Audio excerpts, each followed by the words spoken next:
గలతీలకు రాసిన పత్రిక యేసుక్రీస్తు ప్రభు ద్వారా మనకు అనుగ్రహించబడినటువంటి స్వేచ్ఛను గురించి రాసుకుంటూ వచ్చారు.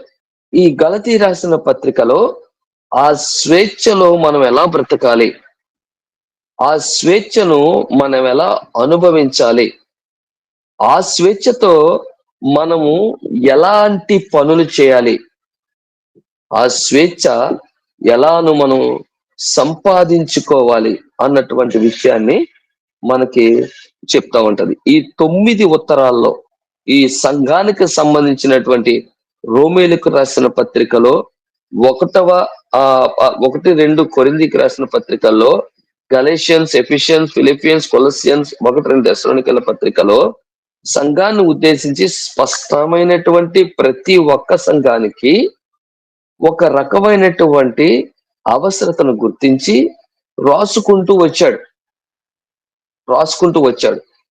ఆ వరుసలో, ఆ క్రమములో గలతీ సంఘానికి రాసినటువంటి ఉత్తరం దేన్ని సూచిస్తా ఉంది అంటే, యేసుక్రీస్తులో మనకు స్వేచ్ఛ ఉంది.